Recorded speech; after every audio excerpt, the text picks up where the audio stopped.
All right, welcome to our Optimal Nutrition Challenge, Lifestyle Challenge, Nutrition Q&A. We have Dana Monsees here today from Dana Monsees Nutrition. She's going to share a little bit about herself and about today's topic. I have dropped a line in the chat. Please write any questions on blood sugar, cholesterol, something you heard, or questions that you may have that Dana can answer. She's going to have a lot of good information today and some myths and debunk some fun things for you. So without further ado, Dana, I'm going to let you take it away. I didn't know I was going to introduce myself and talk about myself, but I'll do a little intro. Okay, so for anyone who doesn't know me, whether you're live or watching the recording, my name's Dana. I'm a dietitian. I work in private practice in the Maryland, DC area. I primarily specialize in working with women with hormonal imbalances, GI disorders, and ADHD. But as a dietitian, you have to be obviously very well versed in the things that people are most coming to you for, even if it's not within your most specialty. And two of those things are, of course, cholesterol and blood sugar. This is something that I work on every single week, if not every day, with people. So I'm excited to be here to bust some of the myths that are around this, because I think there's a lot of confusion around what even is cholesterol and what even is blood sugar and what should we be looking for. What about different numbers? What do you do if your numbers come back as high? So we're going to be going through all of that today. Oops. There we go. Okay. So the main things that we're going to be going over today, let me move this over so I can see my own screen, is really understanding the basics. So like what I talked about before, what are, the 101 of cholesterol and blood sugar, not in a boring way. This will be interesting, I promise. We're not going into nutritional biochemistry here. We're going to talk about some very practical stuff. So what are healthy blood sugar and cholesterol numbers versus things to aim for versus where is a little bit of borderline, and then where are you going to be marked as high or low by the lab and what that means. We're going to be talking through some diet trends, myths versus actual research. So what matters, and then how you can put these things into practice. We're also going to talk about the main contributors to high cholesterol and blood sugar. Of course, we're going to be talking about the nutrition component here, but we're also going to be talking about other lifestyle factors that can play into this, because a lot of people feel like, I have my diet under control, or mostly healthy, and yet you maybe still have high cholesterol and blood sugar. And that's where we tend to look into these other factors as well.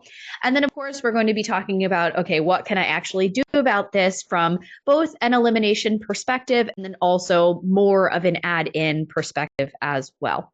And then, of course, we will have time for questions.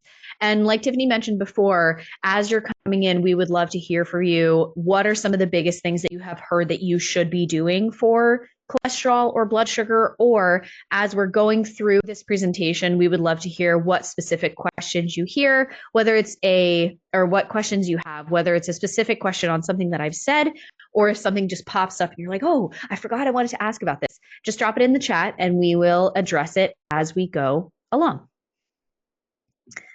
Okay, so let's go through first what is getting tested when we talk about blood sugar and cholesterol, because those are very kind of vague things. So starting with blood sugar, you're going to get these three main things. Typically, unless you ask for it specifically, you're only going to get glucose unless you have a family history or a personal history of blood sugar issues, whether that is diabetes, prediabetes, metabolic syndrome, or even something like polycystic ovarian syndrome. You might also get A1C, which is known as hemoglobin A1C, or fasting insulin. So just going through what each one of these means, your glucose is what's in your system right here, right now. This changes by the minute and by the hour. So if you've ever heard of a continuous glucose monitor, this is something that diabetics wear, but then also is more trendy, I would say, in the last couple of years. It's a monitor that you keep on and it continuously takes your blood sugar levels, which would be measured via glucose. The important thing to know is that your glucose is always going to rise anytime after you eat. So just because you have a rise in glucose does not necessarily mean that you have mismanaged blood sugar. And this is why I always advocate, if possible, that when you go get your blood drawn, go fasted. Because if you eat breakfast and then you go get your blood drawn, your glucose is always going to be high unless you are a hypoglycemic person, which means your blood sugar is too low, which is also an issue. Now, a better measure of blood sugar tolerance or management is your A1C. So hemoglobin A1C is roughly a 3-month average of your blood sugar, and this is a way better diagnostic tool for things like prediabetes and diabetes. And then finally, we also have your fasting insulin, which I bet a lot more people know what this is now because of the Ozempic era that we are in. But insulin is a hormone that is produced by your pancreas that basically shuttles your sugar from the blood, known as glucose, into your cells where it's supposed to be, the liver, the muscles, and then the cells for energy and storage. So that is the blood sugar side of this. On the cholesterol side, which people might be even more familiar with, we have total cholesterol, which is a combination of your LDL, HDL, and VLDL.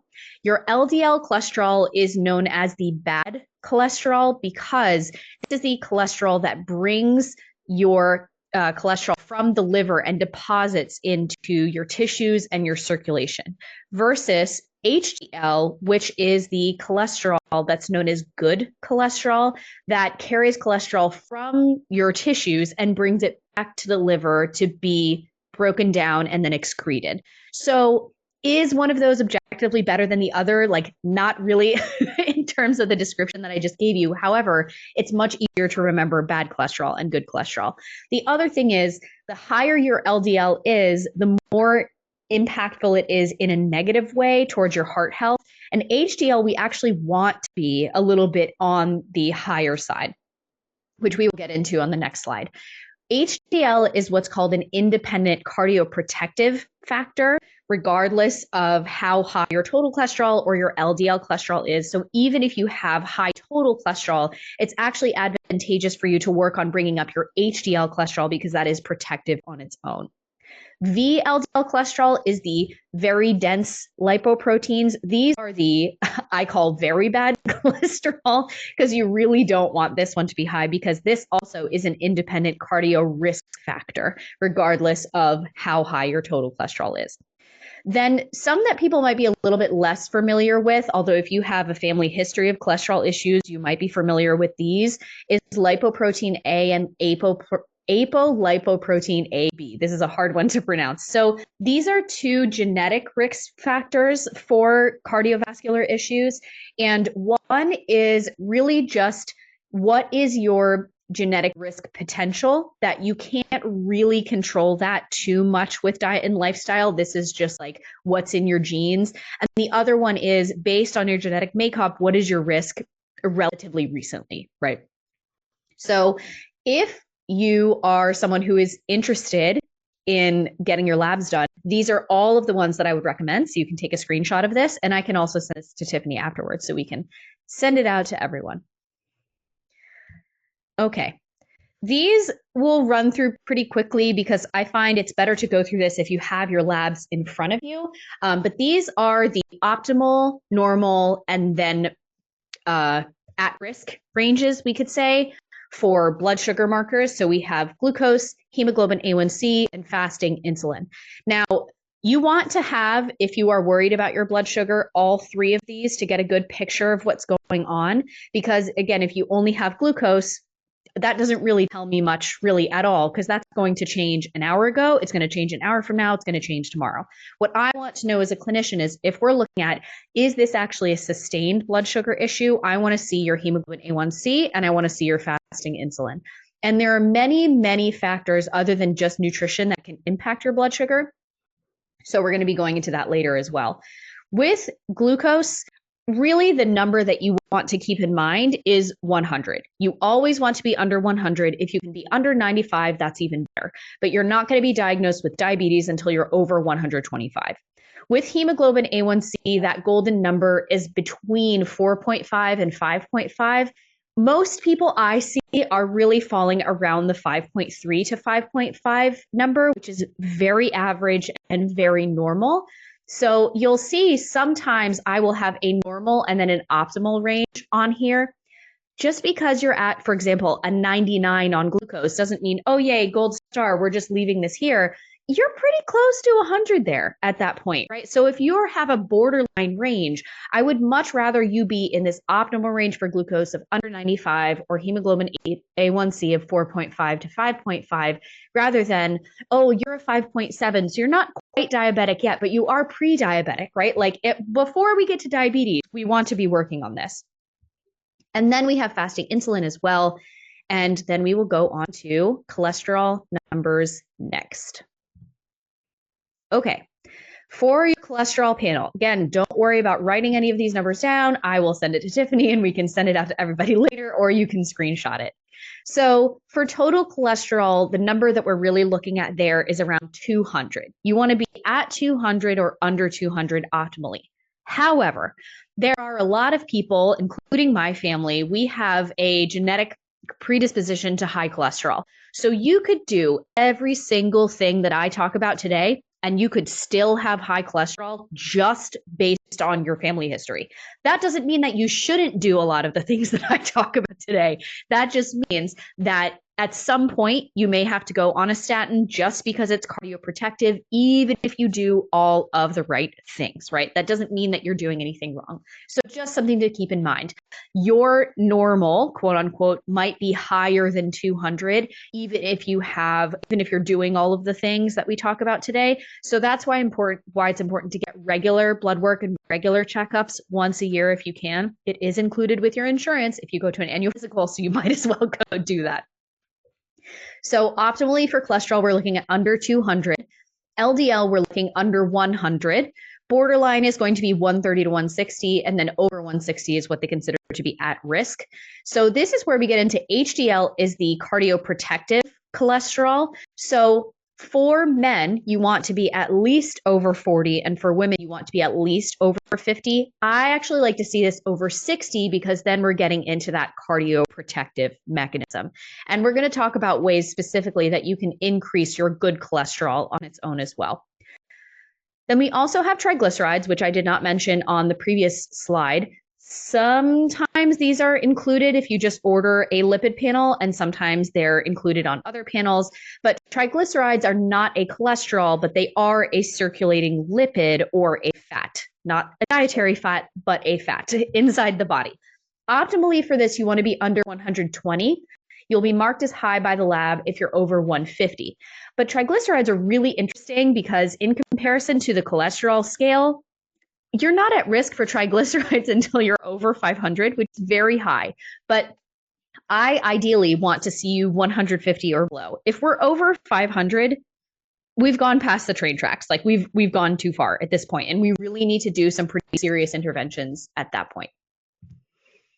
Okay, so now we're going to get into myths versus current research, and then also food trends and dietary trends. We have all heard, okay, we should eliminate red meat for cholesterol. We should go low fat for cholesterol. We should eliminate carbs, blood sugar. We should do this, we should do this, we should do this. But what does the research say? What do the government's dietary guidelines say, which are not always great, but sometimes they are, and they can give us a little bit of a jumping off point. So we're going to go through some old advice for blood sugar and cholesterol versus some new advice. This, I can't wait for you guys to see this. So I was poking through some old Time magazine advertisements and articles. And basically, these are all very pro sugar, which is super interesting because in this day and age, who is pro sugar? And we're not just saying like, oh, sugar isn't that bad for you at this time. If you read some of these, they're basically saying, oh, Judy's home from dancing class. She needs a sugarless, go-less soft drink like a kangaroo needs a baby buggy. What are little girls made of? Sugar for energy.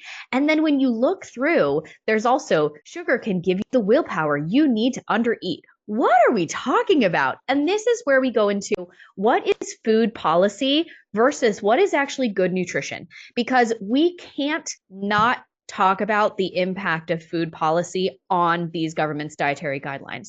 So basically what all of this is saying is the sugar industry lobbied really, really hard. You can see in the 60s, in the 70s, and then even going into the 80s, before we get into the low fat trends, that they wanted to produce more for agriculture in the US, right? This was one of the main things that this industry was making money. Big sugar, big pharma, like all of these things are massive conglomerates, right? This is not getting into conspiracy theories. This is just how it's related to food policy. But it's really interesting because we go from the 60s and the 70s where we're saying, oh yeah, like eat this sugar, it's so good for you, to now when people are like, oh my God, sugar is the demon when we should never eat it. When you go into the 80s and the 90s, it's like, oh wait, fat is the enemy. We should not be eating dietary fat. We're going to go into this next. And you can see these covers of Time magazine where it's like, avoid dietary cholesterol. And then we have actually no, eat butter. And then we have eggs raise bad cholesterol. And then later you have eggs are back. And then you have, okay, everybody should eat a low carb diet. Actually, carbs aren't the worst. Maybe we should all be eating high fat. And then we have, okay, seed oils are inflammatory. Actually, maybe they're not that bad. Maybe we should be eating all of this. So even if you have a master's degree, like I do in nutrition, it's hard to sort through all of this stuff. And so what's really interesting going back to food policy is when we talk about in the 70s, in the 60s and 70s, it was all very blatant. Everybody should be eating sugar. This is awesome. We kind of shifted the messaging in the 80s and the 90s of, oh, fat is the cause of obesity. Dietary fat is the cause of obesity. Dietary fat is the cause of high cholesterol. Dietary fat is the cause of heart issues and stuff. What's really interesting is that wasn't supported by research. That was supported by the sugar industry. Because the more that you remove fat from things like dairy products and other stuff like that, the more that you can include sugar. And so that industry would flourish. Now, that isn't to say that there wasn't research on like saturated fat and other stuff that does contribute to high cholesterol. But overall, we really did not need to be eliminating all of those dietary fats from like yogurt and other stuff like that. Because let's be honest, it's not like our country is in a great place health-wise after doing all of the low-fat diets of the 80s and 90s and then all these other crazy fad diets of the 2000s and everything. So we're going to go through each one of these and talk about, is it real or is it not? Do we have any questions so far about this stuff or any other trends that you guys want me to go through?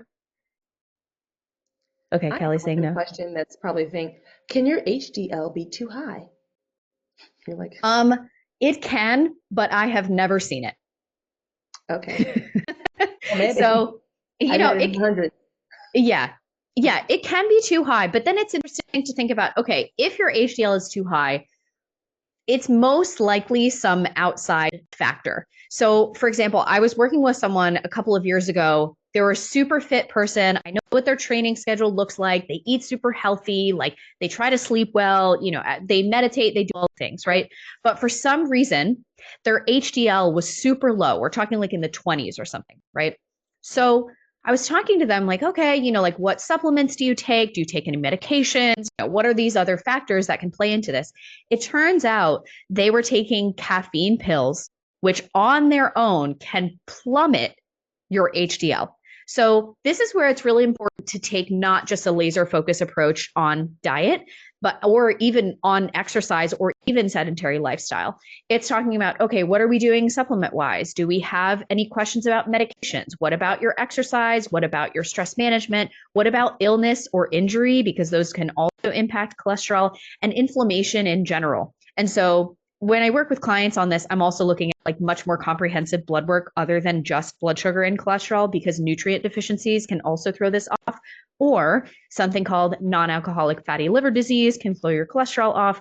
Having your gallbladder removed can increase your cholesterol. So it's always important to think about all of these other factors as well.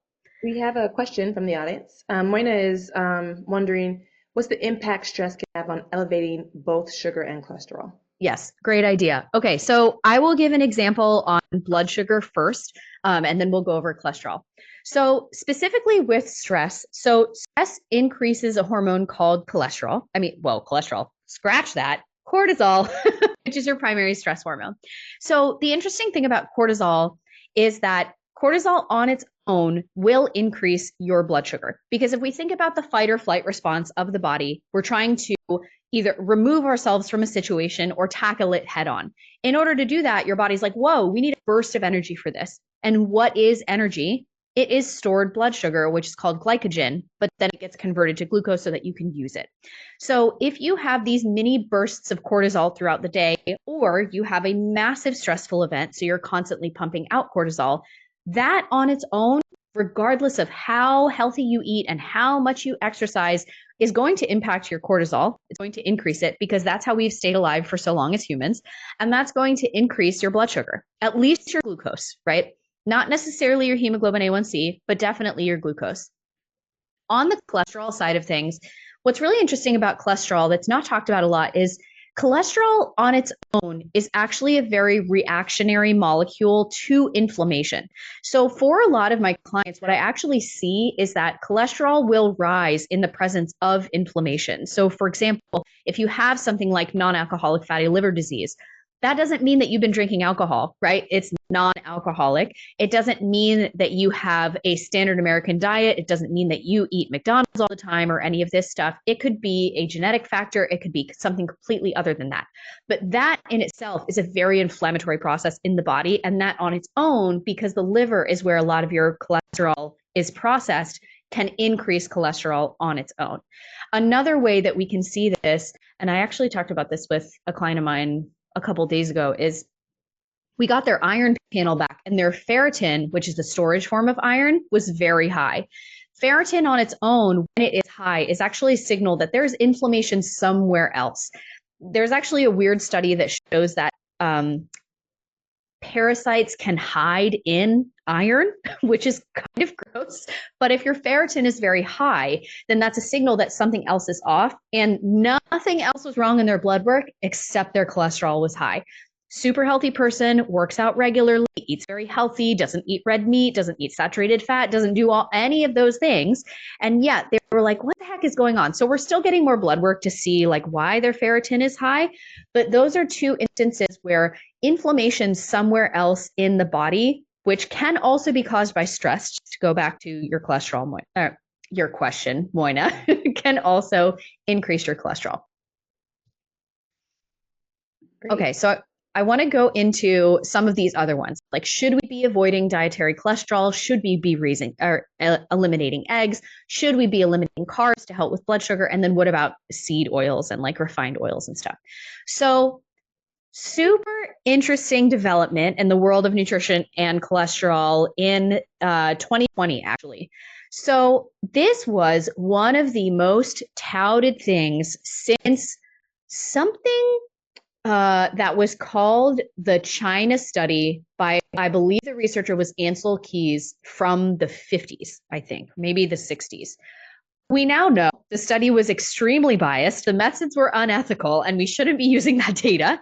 But because of that study, for the longest time, the answer was avoid red meat for dietary cholesterol and avoid saturated fat for dietary cholesterol, and especially any form of dietary cholesterol we should be avoiding if you want to pay attention to your blood cholesterol, because those are two different things.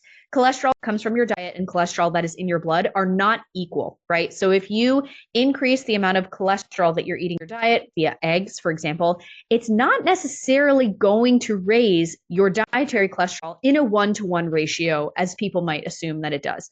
So what's really interesting is that in 2020, every 5 years, the FDA kind of reworks what's called the dietary guidelines for Americans. So the next one will come out next year. So in 2020, an article came out that details how the dietary guidelines for Americans actually removed the recommendation that we should reduce cholesterol below a certain amount per day in terms of dietary cholesterol because of a lack of sound evidence. So it's kind of like we have been led astray for a very long time.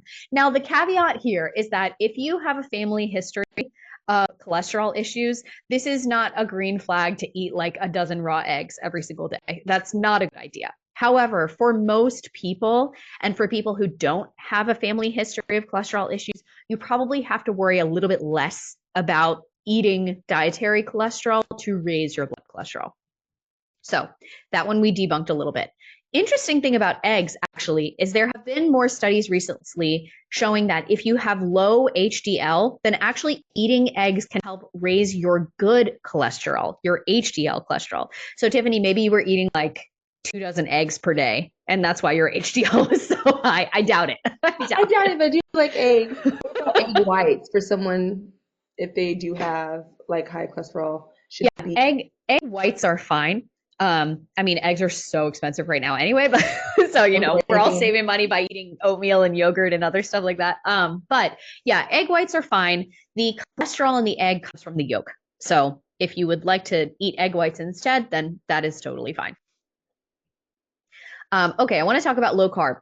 So for a lot of people, when they see things about diabetes, they assume, okay, diabetes is a sugar disease, quote unquote, and so I shouldn't be eating any carbohydrates.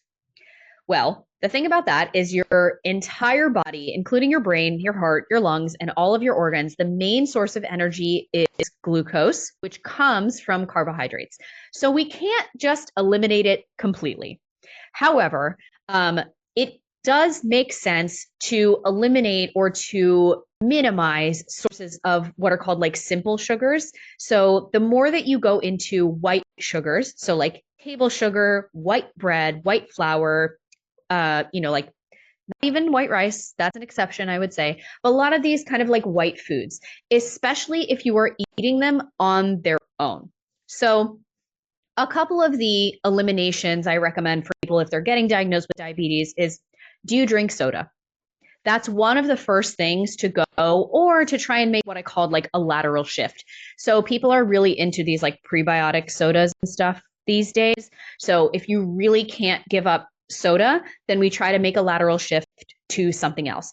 Soda has high fructose corn syrup in it, which is one of the things that raises your blood sugar the most. So if you are concerned, or if you do have pre-diabetic numbers or diabetic numbers, that is one of the first things that I recommend that we eliminate.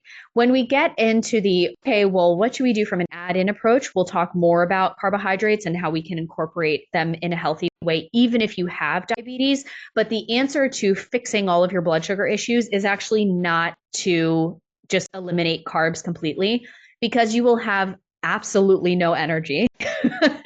And you also will be missing out on a lot of vitamins and minerals that you can only get from eating fruits and vegetables. So we don't want to do that. And then the last one here is about seed oils. So there has been, especially in the more functional medicine and like complementary on alternative medicine community, there's been like more talk about these seed oils, canola oil, safflower oil, vegetable oils in general. So there's this kind of misconception that seed oils are always toxic and very harmful to health and will always cause chronic disease due to their omega-6 ratio to omega-3 and then their processed nature. So for cholesterol and blood sugar, replacing saturated fats and seed oils that are cooked at too high of a level, which I'll go into in a second, if you replace those with unsaturated fats, omega-3s, omega-6s, that is associated with a lower risk of cardiovascular disease. But seed oils commonly get conflated with processed foods in general. So when you go to fast food, they're not cooking with olive oil, right? Unless they're telling you. So most of the time they're cooking with vegetable oils or seed oils that are not only used past their smoke point, but also are used and reused over and over again to fry French fries and make burgers and do all these other things. So the problem with that is the molecular structure of the oils themselves actually become damaged when they are heated too high past their smoke point, and when they are also used over and over and over again. That in itself is inflammatory, which can actually then raise your cholesterol. So that is more the issue with those. If you want to use seed oils, things like canola oil or rapeseed oil or sunflower seed oil and everything like that, I would just get to know their smoke points, because you can use them just fine. Canola oil is actually a really great source of omega-3 fatty acids. Kind of a controversial thing to say. It is. I don't cook with canola oil because I don't think it tastes good, but that's just a personal thing. So, there was this whole thing a couple years ago about like, oh my God, Whole Foods uses canola oil. Like, how could they? Well, one, it's an inexpensive oil. If you can harvest it ethically, which there's a whole debate about that, then I think it can be okay. But it's on its own. If used within its smoke point, it's not going to cause high cholesterol. Dana, so we have another question from Carolyn. Is Mhm. honey a simple sugar or more complex? How does it fit into the carb picture? Yes. So things like honey and maple syrup, I would consider to be more complex, right? Like they are one natural sources of sugar, and so they do come with extra vitamins and minerals and stuff. Honey is fantastic. If you're going to use a sugar, I always say to go with a less processed, more natural form of it. So something like honey and maple. So that's why on our level 1 of the challenge and in the challenge that we did in September, I said no processed sugars, but honey and maple syrup are fine. Agave is another one that people like, although really interesting fact about agave is the nutrient profile of agave is exactly the same as high fructose corn syrup. So even though agave is not hyper processed like high fructose corn syrup is, molecularly, they're very similar in that they are 98% fructose, which is kind of crazy. But agave definitely not as bad as high fructose corn syrup. So I hope that answers your question, Carolyn. With when we're looking at refined and processed sugars and stuff like that, yes, we're looking at artificial sweeteners, but we're also looking at what has been grown in a lab versus what has come from, the bees, the trees, more natural forms of sugars. So, okay. Oh, yeah, this is what I was talking about. Dietary cholesterol and lack of evidence in cardiovascular disease. I will send these links along if you're interested. Here you go, Kelly. Mediterranean diet. So, when we're looking at things that we can do to add in to manage cholesterol and blood sugar, the Mediterranean diet is the diet that has been studied the most. I have mixed feelings about this. Not necessarily mixed feelings about the Mediterranean diet. I do think that it has a lot of positives. It's just that the Mediterranean diet is very Eurocentric, and in the nutrition and medical community, we don't tend to do a lot of research outside of Eurocentric things, which I think needs to be corrected. Will that be corrected anytime soon? I don't think so, at least not in the US. But for now, with the research that we do have, we know that incorporating more things that are similar to the Mediterranean diet or that have similar nutrient profiles to what they find in the Mediterranean diet can be helpful for lowering cholesterol and lowering blood sugar. So this actually includes adding in more things like extra virgin olive oil or adding in nuts, less processed foods, I would say is like a big tenet of the Mediterranean diet. And this means that, no matter where you come from, if you're eating your cultural foods, they are most likely less processed than what we typically eat in the American diet. So even though that hasn't been studied, that doesn't mean that it's automatically going to raise your cholesterol. So just a little note there too. Okay, so let's go into what also can raise cholesterol and blood sugar outside of just nutrition. So poor sleep quality and quantity on its own can raise your hemoglobin A1C and also raise your cholesterol. So this is definitely something to take seriously. I've talked about inflammation a couple of times. This can come from a lot of different places, internally, externally. Illness or injury will almost always raise your blood sugar and raise your cholesterol. Interestingly, I was talking to a client last week who just had their blood work done after they had had like a pretty nasty cold and a cough, and they were taking like cough medicine and stuff. That on their own raised their blood sugar. So try not to go get your blood work done immediately after being sick if you can. And then, of course, sedentary lifestyle. So if you have a lack of cardiovascular training or a lack of resistance training, this can increase your blood sugar, increase your cholesterol, not in a good way. And then, like Moina's question before, if you have a high stress lifestyle or chronic stress without adequate management, because of the impact that this has on cortisol and inflammation and your body's overall ability to be resilient, that can also contribute to an increase of your cholesterol and blood sugar. Any questions here? Okay.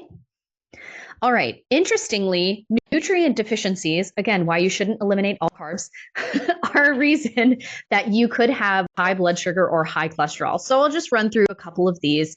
Is the top deficiencies that I see that contribute to blood sugar issues are actually magnesium. is a huge one. And then vitamin D deficiency is a huge one that I see contributing to high cholesterol. But other ones that can also impact this are potassium, chromium, zinc, vitamin A. A lack of protein in your diet can really impact your body's ability to manage blood sugar on its own. So this doesn't mean that you have to be eating like 150 grams of protein a day or something crazy like that. But if you're on the low end of protein, so we're talking 30 to 40, even 50 grams a day, and you're concerned about blood sugar, that's definitely something to look into. And then a lack of fiber in the diet can actually really contribute to high blood sugar and high cholesterol. Fiber is one of the most important things that you can add in if you have cholesterol issues, because fiber can help bind to cholesterol molecules and help naturally carry them to the liver, where they will be processed and detoxified. And then omega-3 fatty acids, because they're very anti-inflammatory, which is why this lovely everything bagel salmon is over here. Makes so much sense. I feel like for so many people who have a diet, I'm like, can be all fixed with a healthy diet. Yeah. Well, it's tough too, right? Because how do you know if you have a chromium deficiency? You're not going to see that on lab work, you know? So there are tests that you can do if you really want to run all of these. Now, most of these you can see on pretty standard blood work, right? You're almost always going to get potassium because that's one of your electrolytes. You should ask for vitamin D for sure. The protein number on your blood work is not reflective of dietary protein to a large extent. So that's not like, oh, yes, I've eaten enough protein today. My protein number is perfect. It's more immune system transport proteins is what that is looking at. So this is where it's helpful to have a practitioner look through this for you. Yeah. Okay. Other medical conditions can also contribute to mismanaged cholesterol and blood sugar. So this is, speaking of working with a practitioner, this is where it's really, really helpful to have somebody do a deep dive on your labs and your health history to see, okay, you have high cholesterol. It could be diet. It could be lifestyle. It could be also a lot of these other things, even if you don't know about them. So hypothyroidism is one of the most common comorbidities I see with high cholesterol, actually, which means that you have two co-occurring health conditions. If your thyroid is running low, your cholesterol will always be high. And if your thyroid is running on the higher side, which is hyperthyroidism, your cholesterol almost always will run a little bit on the lower side, which you wouldn't know unless you get your thyroid checked every couple years or so. Other autoimmune diseases can also impact your ability to manage your own blood sugar and cholesterol. Fatty liver, I've mentioned a couple of times. GI conditions like celiac, IBS, Crohn's, and colitis really impact your body's ability to digest fats, which could lead to either low or high cholesterol. Gallbladder issues and gallbladder removal surgery, speaking of fat digestion, can almost always contribute to high cholesterol. Insulin resistance is pretty self-explanatory.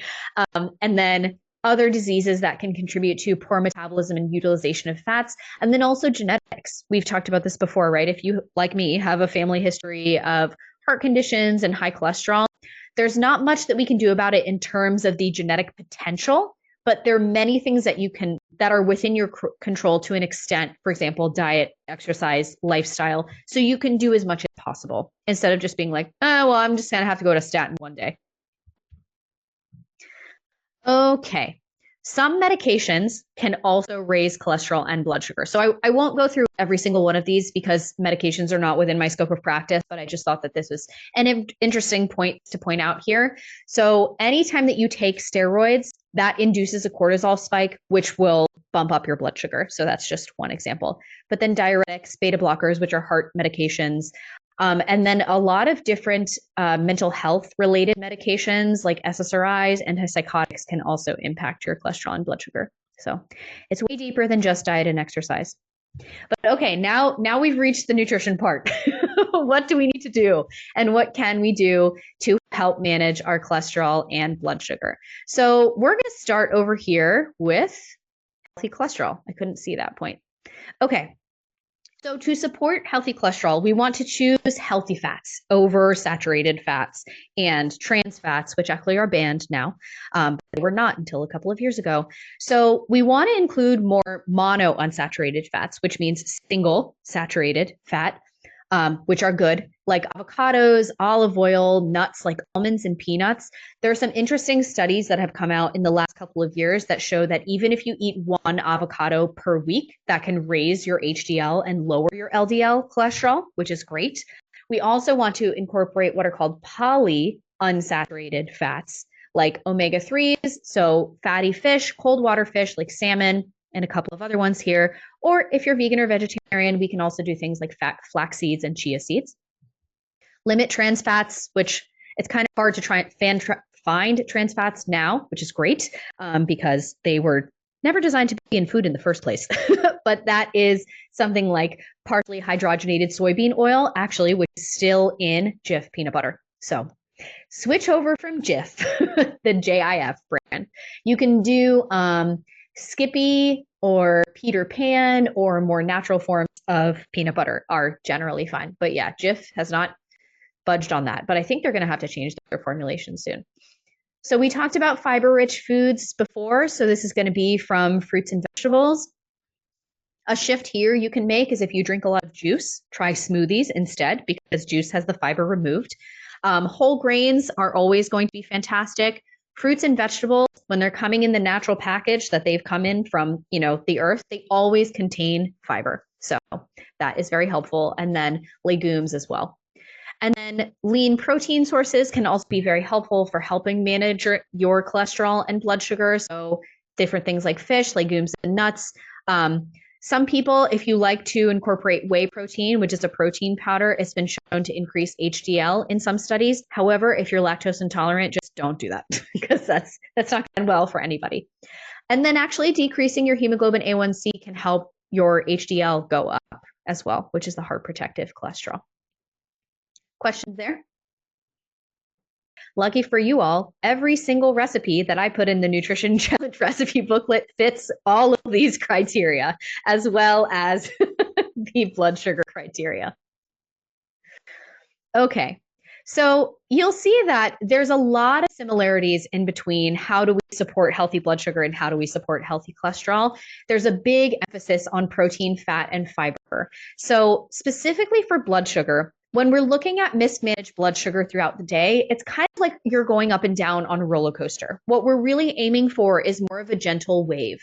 So the way that we can do this is by minimizing blood sugar spikes throughout the day. You can do this by working with a nutritionist and looking at what's called the glycemic index. But what I find is actually even more helpful is that when you are eating carbohydrates, because they contain different nutrients and fiber and energy, you want to pair that with either a protein or a healthy fat, because that can help minimize the blood sugar spike that is always going to happen when you eat carbohydrates.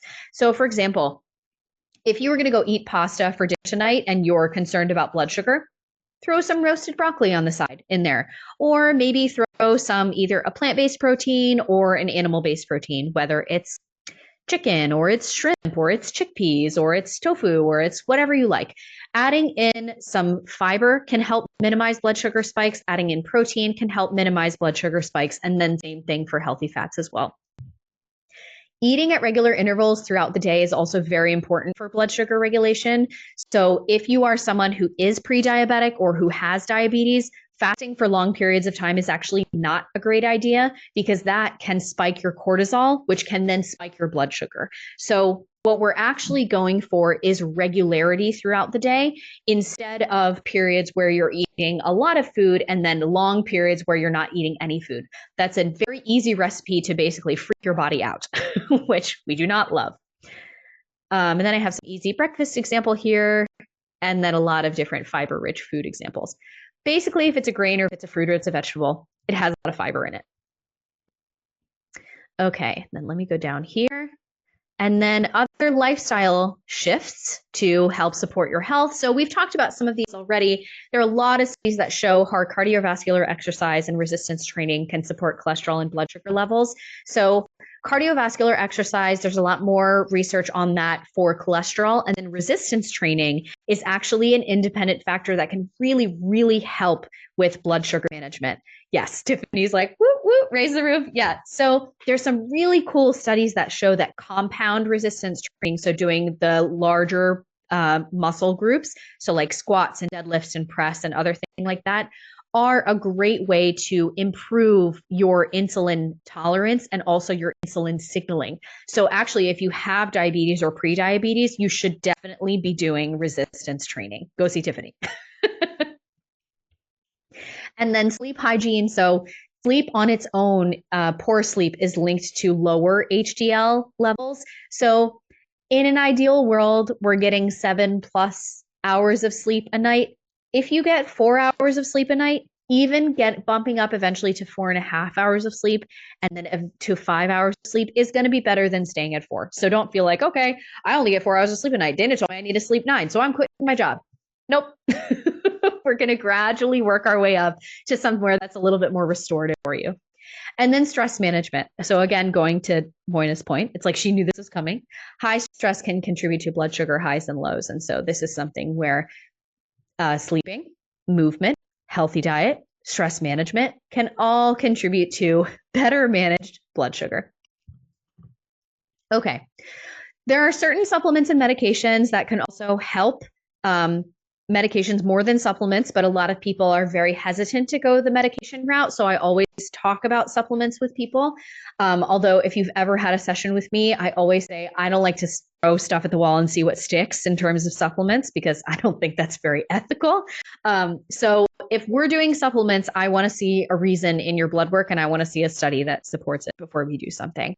But supplements can be part of a larger plan to help make blood sugar management and cholesterol management more accessible, but you do want to get your labs done first. And supplements are not going to fix everything, right? If you have a really poor diet, if you never exercise, if you're very sedentary, taking in a fish oil supplement is not going to fix your cholesterol. So don't waste your money. And then, of course, medications. Statins are out there. There are blood sugar medications like metformin out there. And then I wanted to throw this in there as well, because everybody is talking about Ozempic and GLP-1 medications as well. So the most amount of studies on Ozempic, Wegovy, and all these other what are called GLP-1 medications, they were originally created for type 2 diabetes management. Now, a lot of the time they're being used for just weight loss. But originally they were created for diabetes. So if you do have advanced diabetes, these are a very life-saving drug. And then we have time for questions. Other myths or anything? I will look through and see if there was anything that I missed on my notes. Tiffany, do you have anything? Was Karen going to say something? Yeah, so can I ask you a question, Dana? Mm-hmm. Yeah, I was really intrigued by what you said about the Mediterranean diet is very Eurocentric. Oh, yeah. Yeah, because I've noticed, like, because I travel a lot for work. If you go to Southeast Asia, they incorporate a lot of their things that I would consider similar to the Mediterranean diet, but very appropriate to that region. Mm-hmm. Lots of soy, lots of, noodles, but in noodles and, soup with, and I was just wondering your thoughts on that. And also the global South tends to eat a lot more beans than we do. Yeah. Yeah. I mean, it's frustrating because, it's hard to get studies through, right? Mm-hmm. And they require funding. And at the same time, in the US, almost all of the studies that we know about and the popular studies and the studies that are cited over and over and over again for cholesterol and blood sugar are all about the Mediterranean diet, right? Mm-hmm. So what's interesting is when you do travel around the world and you look at these other countries, they don't have the same health issues that we do in America, So it's almost like, why would we not also look to other countries to see the way they eat their cultural foods and the foods that they have and be able to incorporate those as well? Because, I mean, honestly, we're probably the country with the most health issues in the world. And yet we have a lot of research on how we should be managing these things. And yet it doesn't seem to be trickling down that well, because we don't have a lot of health systems in place to help people when they get sick. So there's also that. But yeah, I have also seen that when I've traveled to Asia and when I've traveled to Europe and when I've traveled other places, it's like, there are people who are much happier and healthier than they are here. So I think that it's important to broaden way beyond just the Mediterranean diet and avoid demonizing people's cultural foods, because to be honest, dietetics is very whitewashed, like not now, but in the past when people were going through dietetics programs, dietitians were really encouraged to discourage people from eating their cultural foods because of the assumptions that go with those. So, for example, people who are coming from Mexico and South America, they would say, no, corn is bad for you, no, beans are bad for you, no, all these things are bad for you. Look how unhealthy these populations are. No, they're only unhealthy when they come here. So that's part of it.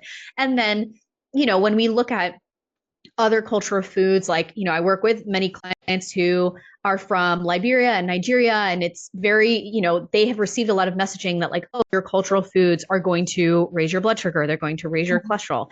No, it's most likely not that. Those foods are not processed. And I will say there's a big point to be made about, if you are eating foods that are in line with what your ancestors and your grandparents were eating, your body's going to tolerate those better than something like the Mediterranean diet if you've never been introduced to olive oil before, So I think there's something to be part of that too, is see, like, where is my family from? Like, what are the foods that we were eating for generations and generations?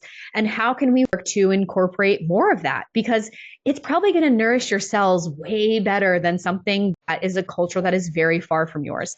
However, I think it's a really great idea also to look at, in other countries where they are much healthier than here, what are the kinds of foods that they also love to eat that we could try to incorporate into our plan?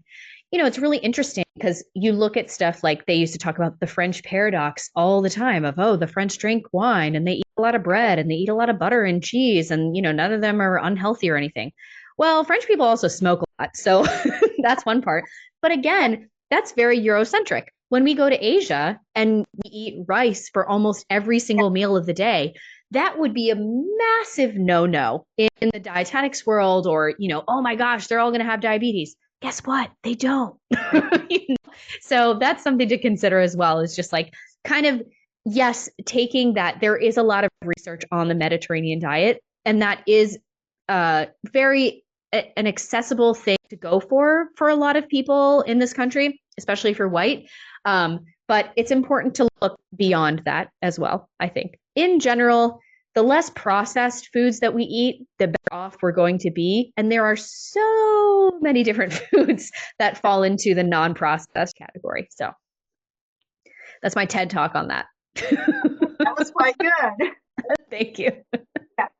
I don't know if you've ever looked at the Blue Zones cookbook, which is, I think does that kind of really well. Mm-hmm. Yeah, there's a really, I think there's an interesting docu-series on the Blue Zones on Netflix, I believe. I watched, it's a really good one.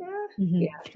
All the different foods in different places, but what's important, and you've mentioned it, is it's still a holistic thing. And so looking at foods, but looking at our lifestyle, looking at other things are really impactful in that. And so they talked about that community and activities and everything they're doing. So looking at one aspect is never going to give you the full picture. And so that's great information. Thanks. Yeah. I don't know if anyone has any questions, but Dana, I want to thank you. I want to keep good to time. It is 6:32. This was amazing, great information. Always having you come doing a Q&A. I feel like we leave here with soaking up all of that good stuff and going back to really put that into play.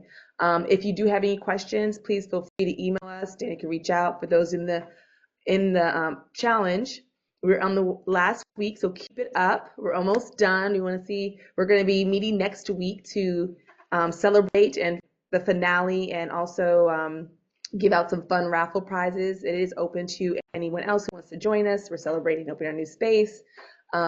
But we're excited that you guys got to come here and learn a little bit more about blood sugar and cholesterol. So have a wonderful evening.